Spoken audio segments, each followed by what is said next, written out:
solamente judicial, es mucho más. Claro. Bueno, vamos a pasar a una pregunta más fácil, ya que estamos metiéndonos en harina. En una situación como la existente en España de politización política, alianzas parlamentarias con grupos secesionistas, política exterior equívoca y dual, legislación favorable a la delincuencia y el poder judicial fagocitado por los partidos políticos o por algunos, todo ello con el impulso gubernamental, ¿qué puede hacer el servicio de inteligencia? Presenta la dimisión.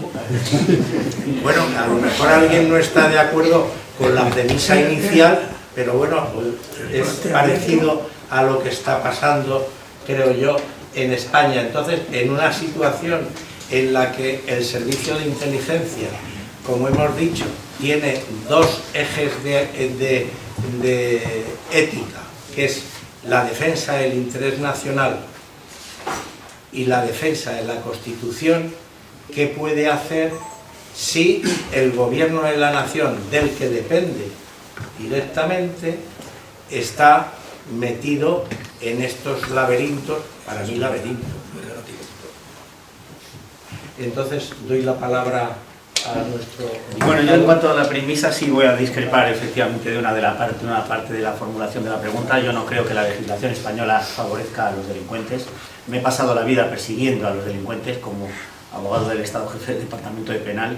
Muchos de mis amigos son magníficos fiscales, muchos de mis amigos son magníficos jueces, y no creo que hoy, si vemos las estadísticas que publica el Consejo General del Poder Judicial, haya menos condenas que el año pasado. No digo eso, pero hay una ley del sí es sí, ha puesto en la calle a una serie de violadores. Acaba de salir ayer, creo, una ley de la vivienda que protege a los señores que violentan la propiedad privada. Claro, pero yo creo que eso sí es proteger. Eso es política, no es derecho.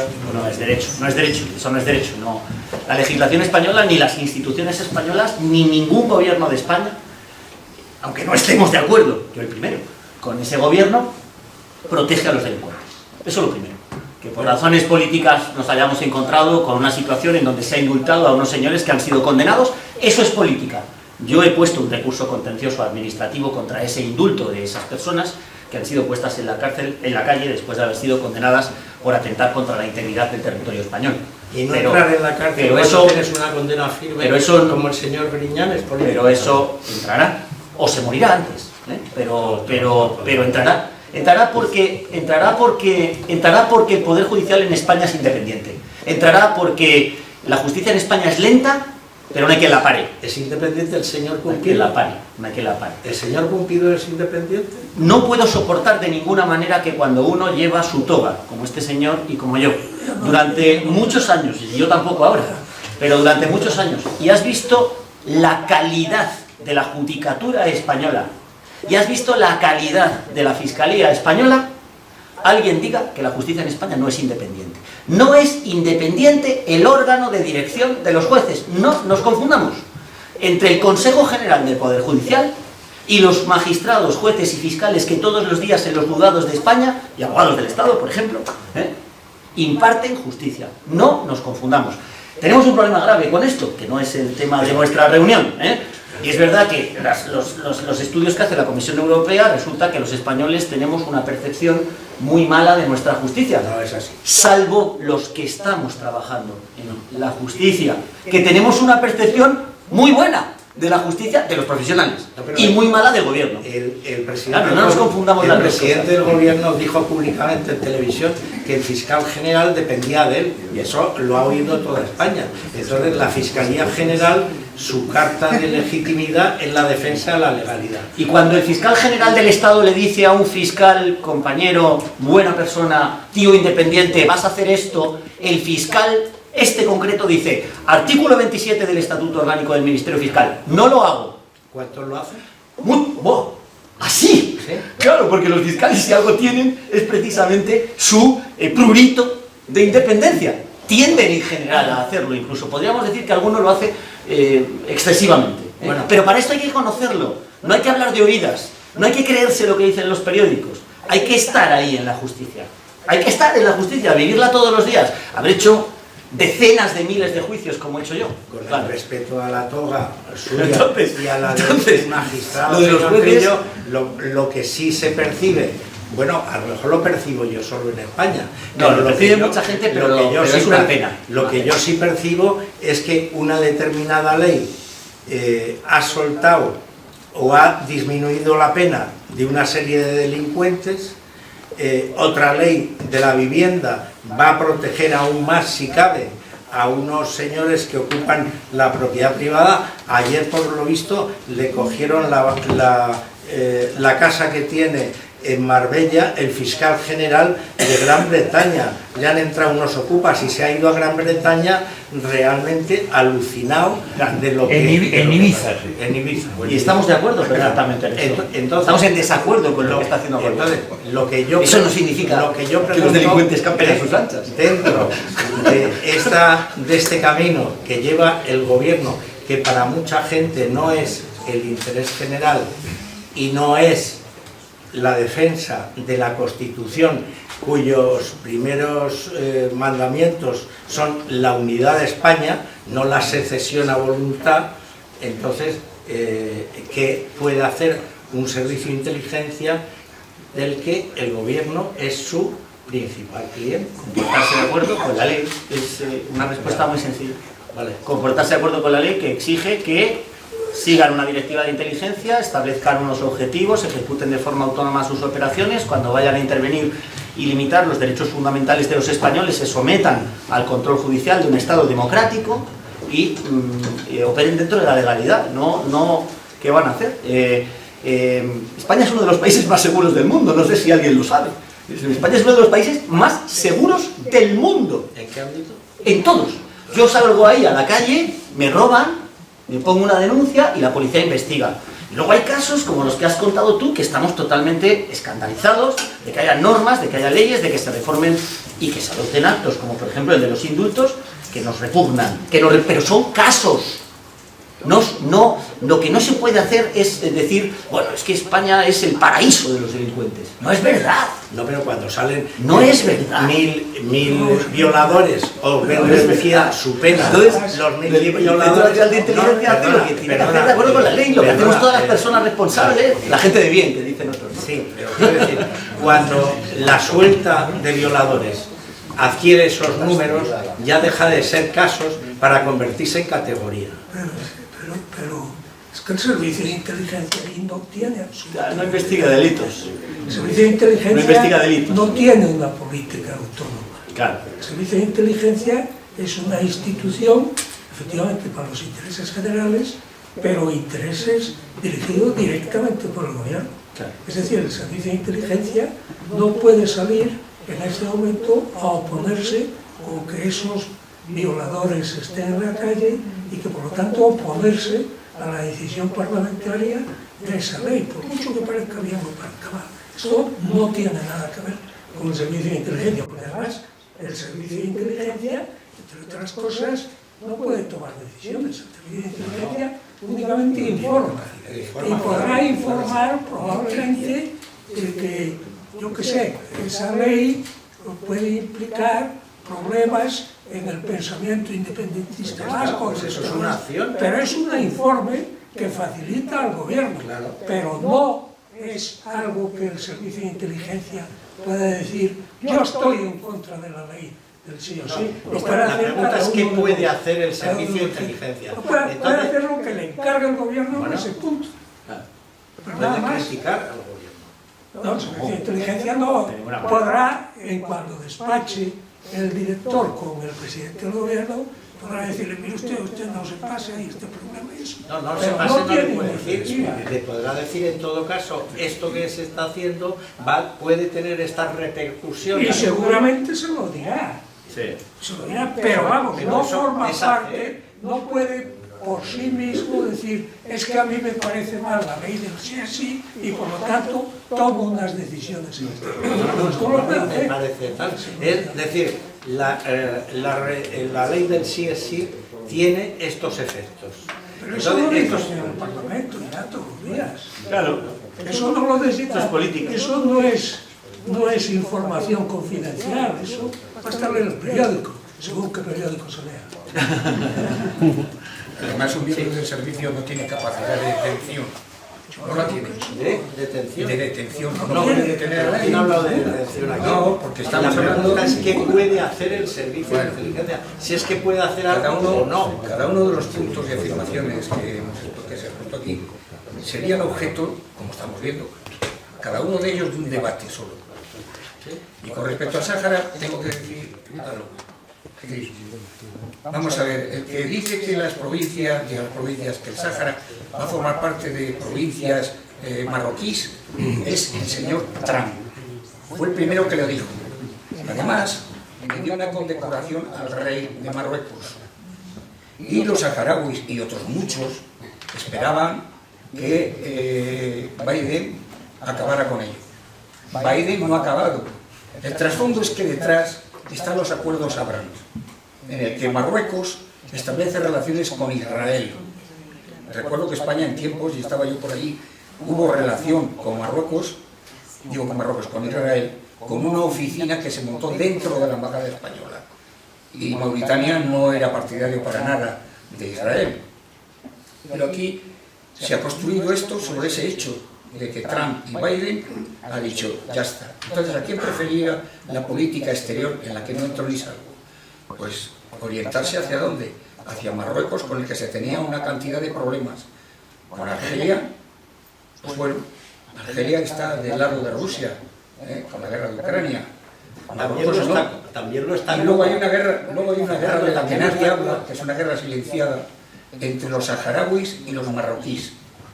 Constantemente hay partes de guerra, están disparando por aquí, por allá y tal. Y Marruecos se calla. Y la organización internacional se calla. De la alianza de Argelia con Rusia es cierto, pero también está aliado de Rusia Cuba, también está aliado de Rusia Nicaragua, y España mantiene unas relaciones muy cordiales con Cuba, con Nicaragua, con Venezuela. Es decir, Por interés. Claro, es que en relaciones internacionales prácticamente todo es interés. El interés, esa demanda. Sí, bueno, vamos a ver, recordar lo evidente. Nuestra agencia de inteligencia, que es el Centro Nacional de Inteligencia, su misión es recopilar información, transformarla en inteligencia para alimentar al gobierno. Y punto. Es decir, al que toque, que tenga las políticas que tocar, porque lo de gobierno sí o gobierno no se decide en las urnas y a través de los partidos políticos, los medios de comunicación y demás, en una sociedad democrática que afortunadamente tenemos. Y dentro de ese marco garantista. Me gusta recordar eso de, porque hay borde, por ejemplo, a veces funciona, a veces no, pero ¿qué le vamos a hacer? Claro, ¿qué vamos a hacer si no funciona? Es decir, pues, porque además los estados son soberanos y si Bélgica dice, pues no te entrego a Puigdemont porque me lo vas a maltratar. Bueno, sí, pues es una barbaridad, pero no podemos hacer gran cosa. Es decir, que el CNI, en este caso, pues elaborará informes en los que explicará, por ejemplo, las consecuencias que puede tener una determinada decisión de política exterior. Léase el abrazar la opción de la marroquinidad del Sáhara como la mejor de las, que ha ido más allá que nadie en España en eso, que es la más oportuna de las... Hombre, digo más que nadie porque hay que decir que España tiene mayor responsabilidad que ninguna otra nación, porque es la antigua metrópoli. Claro, somos potencia administradora. Además hay una sentencia de derecho positivo, una sentencia de la Audiencia Nacional que yo siempre evoco cuando me encuentro a personas que están mucho más arriba que yo y me dicen que no es verdad. Y no les convence a pesar del derecho positivo. Es decir, algunos están obcecados y dicen, no somos potencia administradora, somos potencia administradora. Usted le pongo un 0 en derecho internacional porque no sabe, ya está, no es porque no se cree usted. Luego todo el tema político que estáis evocando. Claro, hay que tener mucho cuidado, porque cuando decimos que Argelia es aliado de Rusia, una cosa es que tenga buenas relaciones con Rusia y otra que sea aliado de Rusia. Si eres aliado, formas parte de una alianza. Rusia sí es aliada de Siria, y eso ha funcionado en el sentido de que Rusia ha apoyado a Siria. Pero Argelia no es un aliado de Rusia. Eso en buena medida es propaganda marroquí y propaganda de algunos despistados que hay por aquí que se creen esas cosas. No, hay que tener mucho cuidado. No solo están los servicios de inteligencia a los que les exigimos responsabilidad sino que estamos todos nosotros. Es decir, es lo que iba yo antes. Comunidad de inteligencia, comunidad de seguridad, comunidad de defensa. Aún estamos construyendo las tres cosas. Quiero decir, la comunidad de inteligencia es la comunidad de inteligencia de los profesionales de la inteligencia. A esos no hay que enseñarles nada porque saben mucho, incluso más que otras agencias de inteligencia de países aliados a las que por el cine o por nuestra tradicional posición española de considerarnos los peores en todo, incluso el tema de la delincuencia. Entonces, hay una comunidad que tiene que entender lo que decía yo antes, interpretando, es una hipótesis, ¿no? Que los escoceses hace 7 años dijeron, hombre, a los escoceses les gusta la economía y que las cosas vayan bien, ¿no? Y oye, pues si nos quitan la inteligencia, igual vamos a nada, ¿no? Ahora no lo sé, porque el mal sigue. El Reino Unido es muy maduro, pero también los escoceses se quieren seguir marchando. Es decir, que el mundo va mal, pero va bien. Es decir, hay claroscuros. Y eso le afecta a España y al resto de la humanidad. Por tanto, yo creo que aquí estamos tratando de algo que deberíamos incluir un capítulo en términos de orgullo, ¿no? Porque en lo que respecta a la dimensión de inteligencia, además en términos de periodo histórico largo, no estamos tan mal como podría parecer y tenemos a profesionales que hacen su trabajo y luego está la dimensión que no hay que perder de vista, que es la que es, en términos de separación de poderes, de la dimensión política, etc. Y a seguir trabajando. Bueno, y llegamos a la última pregunta, que es la siguiente. El jefe del Estado no tiene capacidad ni responsabilidad ejecutiva a excepción de los asuntos concernientes a la Casa Real, pero ostenta la mayor representatividad del Estado y por ello debe disponer de la mejor información disponible. ¿Cuál sería la mejor manera de lograrlo? Fernando.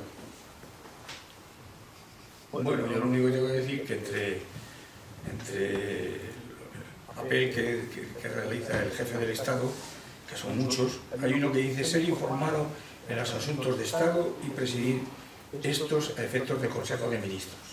Ahí está. Entonces, ¿qué? Pues ¿qué le debe de decir? Pues el presidente del gobierno, cuando tengo reuniones con él, le dice esto. Pero claro, no le va a contar los tiquismiquis de otras operaciones pequeñitas o historias, no, le contará lo que son problemas de Estado, las amenazas del Estado y cómo se están tratando de resolver. Concretando. Y eso debe ser el presidente de gobierno y en algún caso acompañado, digo yo, acompañado del jefe del Servicio de Inteligencia Nacional de Inteligencia. Para darle mayor... Cuando se considere idóneo. Se considera idóneo cuando el problema a desarrollar es de tal enjundia y tiene tantas complicaciones que necesita el presidente de gobierno ir acompañado del Servicio Nacional de Inteligencia de esa persona. Y yo no veo otra solución, no veo otra. ¿Alguien quiere intervenir? Sí, bueno, si comparamos con el caso francés, en el caso francés el jefe del Estado sí tiene acceso y competencias. Pero el jefe del Estado francés, perdona, pero el jefe del Estado francés, como sabes, según la Constitución francesa, es el responsable de la política exterior, de la política de defensa y de la política de seguridad, cosa que aquí no. Por eso lo digo. Entonces Macron, antes Hollande, ellos sí deben de recibir los órganos de inteligencia lo que tienen que recibir. Pero ni Carlos III en el Reino Unido ni Felipe VI en España por un tema puramente constitucional. No es una cuestión de si se respeta o no la figura. Sin embargo, yo creo, esto es un dato y una sospecha, una presunción. Yo creo que el servicio de inteligencia, el jefe, al menos durante el reinado de Juan Carlos I, sí que reportaba al rey. Semanalmente. Sí que semanalmente. Bueno, entonces ya no es una presunción, es un hecho. Es decir, que sí que reportaba al rey Juan Carlos. El rey Juan Carlos tenía una influencia y una actividad política mucho más fuerte en su hijo, pero lo cierto es que ese hecho sí se conocía en España. Sí. Hola Fernando, querido Fernando Maura, hola amigos del think tank LVL, Libertas, Veritas y Legalitas. Lamento no poder estar con vosotros, pero Fernando me ha ofrecido la posibilidad de compartir algunas ideas relativas al tema de hoy y me gustaría contaros lo que estoy haciendo en el Parlamento relativo a a temas de inteligencia. Lo primero que quiero decir es que cuando yo hablo de servicios de inteligencia en el Parlamento, me estoy refiriendo siempre a crisis exteriores a la Unión Europea. No estoy hablando de la cooperación en materia antiterrorista, que sé que existe. Hay muchos órganos públicos o discretos de cooperación entre los servicios de inteligencia en materia antiterrorista. Yo me refiero a crisis exteriores a la Unión Europea, lo cual en principio salva ya la dificultad de que la seguridad nacional es una competencia de los Estados y por tanto que la Unión Europea, cuando está hablando de inteligencia, no está hablando de seguridad nacional, está hablando de información en crisis exteriores. El contexto de mis propuestas en este tema tiene que ver con la proclamada voluntad de ser un actor global. Yo pienso que la Unión Europea, para ser un actor global, tiene que refinar mucho sus instrumentos, adaptar nuevos instrumentos, tiene que preocuparse por cuál es su caja de herramientas en política exterior. No basta con expresar un deseo, una voluntad política de ser un actor global, hay que saber si tenemos los instrumentos para serlo. Esa es parte de mi agenda, buena parte de mi agenda en la Comisión de Asuntos Exteriores, y por eso he hablado de diplomacia cultural de la Unión Europea, diferente de la diplomacia cultural de los Estados. Por eso he hablado de la posición de la Unión Europea en el mundo multilateral, incluido el Consejo de Seguridad de Naciones Unidas, y por eso estamos trabajando hace mucho tiempo en un nuevo modelo de diplomacia. Una de esas piezas es la Escuela Diplomática Europea, de la cual se ha hablado mucho, pero mi idea era más ambiciosa, es desengancharse de las diplomacias de los Estados nacionales y tener una diplomacia propiamente europea. Y otro elemento esencial de esta agenda sobre las herramientas de política exterior tiene que ver con los servicios de inteligencia o con la inteligencia que la Unión Europea debe tener para no andar a ciegas por el mundo. Y eso es algo que hemos visto en el pasado, en la Ucrania pre-Maidán, que hemos visto en Afganistán. No sé hasta qué punto en Sudán estábamos al corriente de lo que podía pasar estos días. La cuestión es la siguiente: para ser un actor global, la Unión Europea necesita tener un flujo de inteligencia suficiente para manejarse en el mundo. Hay dos opciones: crear su propio servicio de inteligencia. Esa es una, entre comillas, tentación que está ahí siempre, de la que yo hablé ya hace más de 2 años en esta Cámara. Algo parecido vino a decir después la presidenta von der Leyen en un discurso en el que habló de un awareness center que no se ha creado y del que no sabemos nada, pero yo sigo trabajando en este dossier para examinar cuáles podrían ser las alternativas.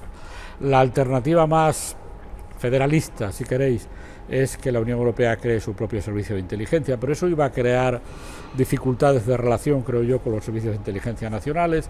Eso despierta también una cuestión sobre los protocolos de seguridad de la Unión Europea, que en ocasiones no han sido del mismo nivel de exigencia del que tienen los servicios de inteligencia nacionales, y creo que habría que explorar, por motivos también políticos, una diferente alternativa, que es la que yo estoy ahora desarrollando en el Parlamento Europeo y que ha encontrado acogida en 2 dosieres, en una resolución de seguridad y defensa en la Comisión de Seguridad y Defensa del Parlamento, y en un papel, en una resolución sobre el futuro del SEAE, el futuro de nuestro servicio exterior. La idea es que hay que crear un sistema para que el INCEN, el Servicio de Inteligencia Europeo, se alimente con la información de los servicios de inteligencia nacionales de una manera permanente, fluida, automática, que no haya que requerir, sino que esa información sea compartida por los servicios nacionales, que sepan lo que sea de cualquier crisis exterior.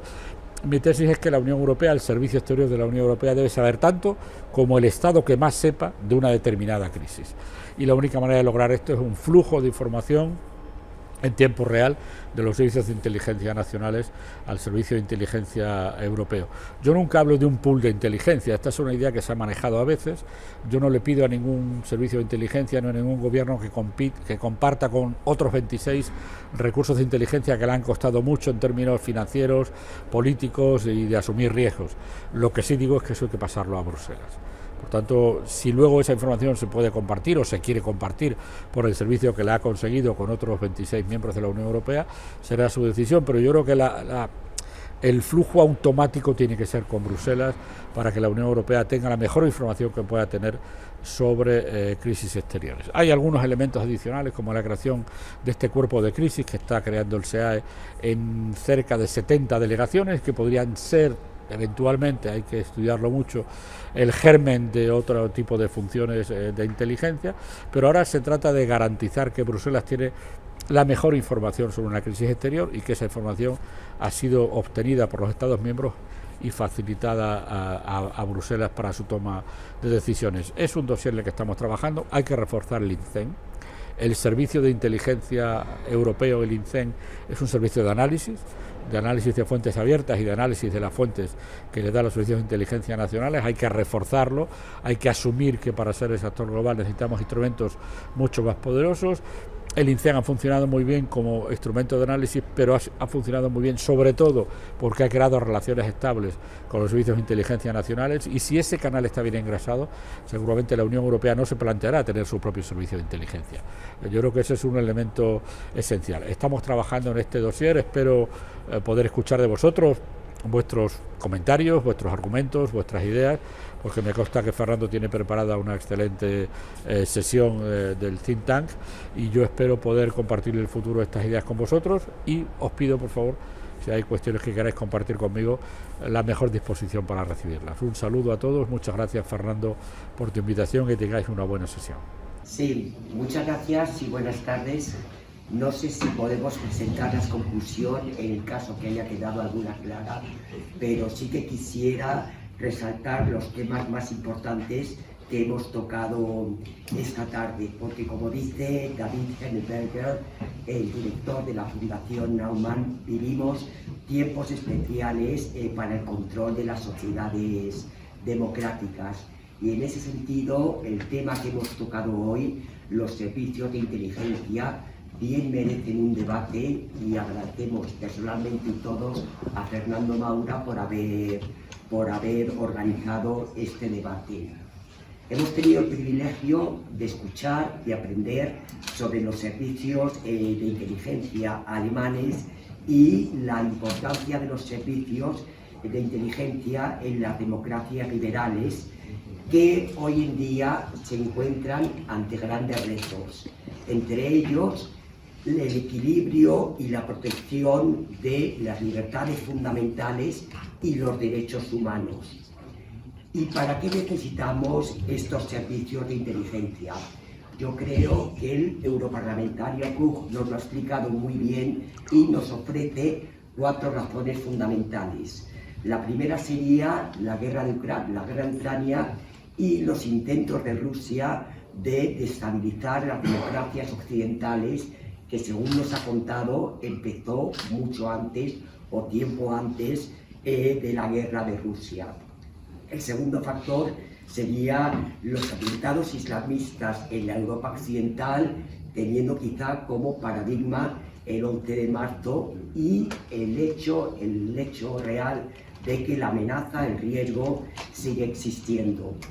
El tercero sería el extremismo de la derecha, particularmente en Alemania, y la cohesión internacional de estos grupos de extrema derecha en el espacio digital.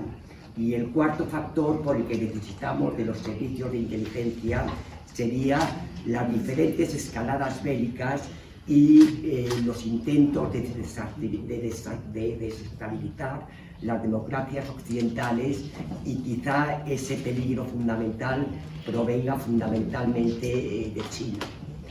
Nos ha explicado también cómo funcionan los servicios de inteligencia alemanes de forma muy diferente a los nuestros, con un servicio federal de inteligencia volcado fundamentalmente en el reconocimiento de las comunicaciones extranjeras, una oficina federal de protección a la Constitución con competencias internas, entre ellas, y es muy interesante, la información al público sobre posibles amenazas terroristas, y las 16 oficinas, cada una por cada Länder, con las que cuentan. Y por último, la contrainteligencia en el aspecto militar. Nos ha hablado de la importancia de las comunicaciones entre ellas y el precepto de separación entre policía y servicios de inteligencia. Y llegamos siempre al tema del control de los servicios de inteligencia, el conflicto entre el Ejecutivo y el Parlamento, y cómo en Alemania existe un mecanismo de control compuesto por un grupo específico del Parlamento.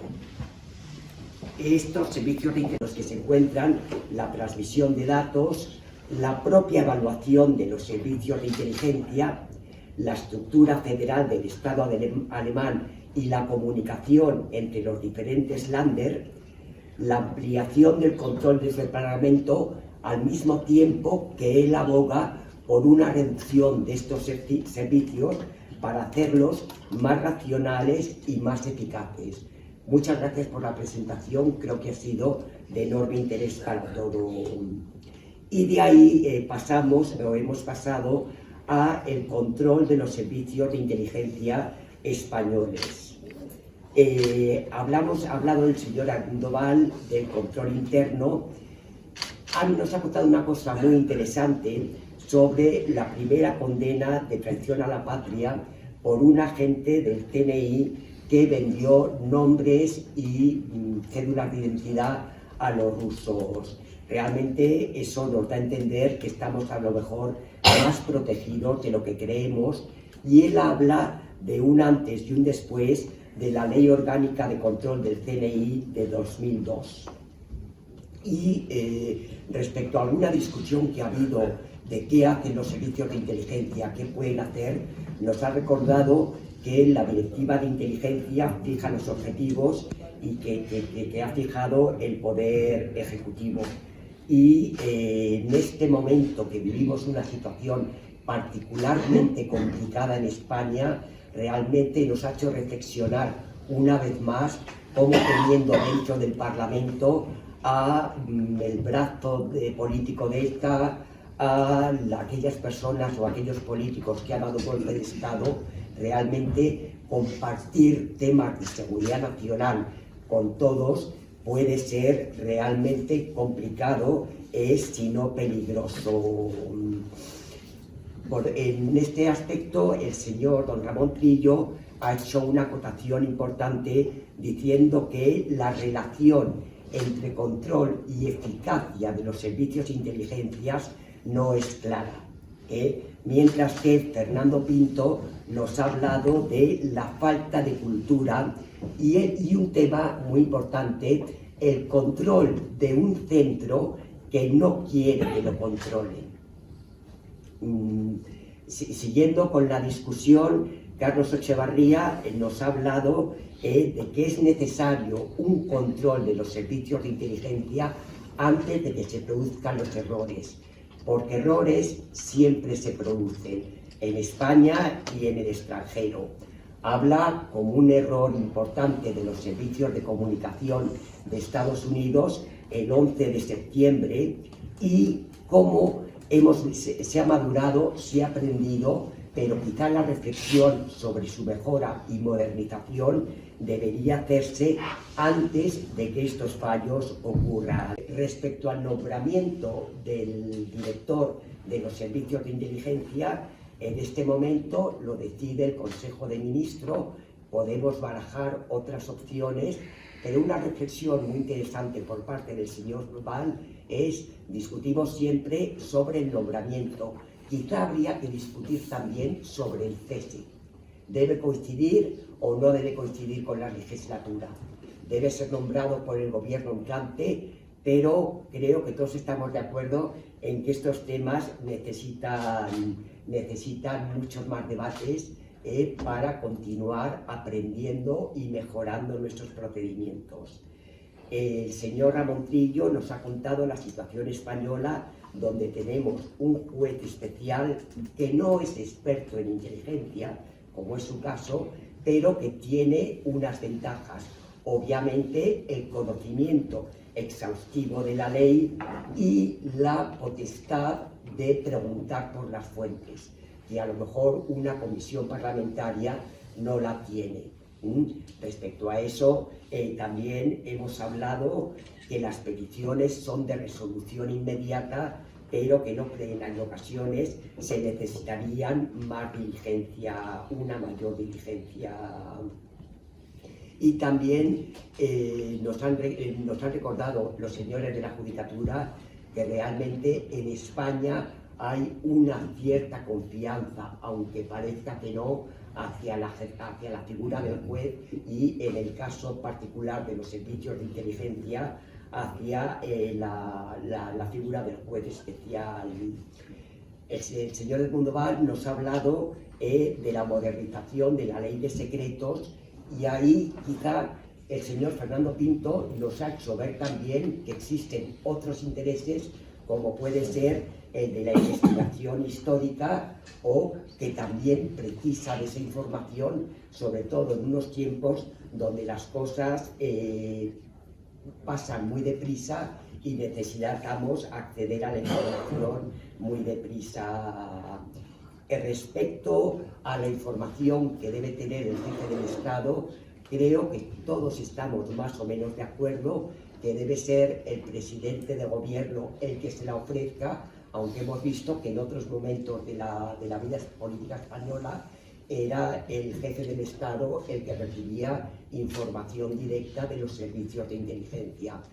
Y por último, el eurodiputado Sánchez Amor también nos ha hecho ver la necesidad de una integración y una cooperación mayor de los servicios de inteligencia europeos, y en momentos de crisis quizá Bruselas deba tener la mayor información posible que le provean los diferentes Estados miembros. En cualquier caso, creo que el debate no se ha acabado aquí. Creo que nos esperan mucho más debates, que siempre son muy enriquecedores. Muchas gracias.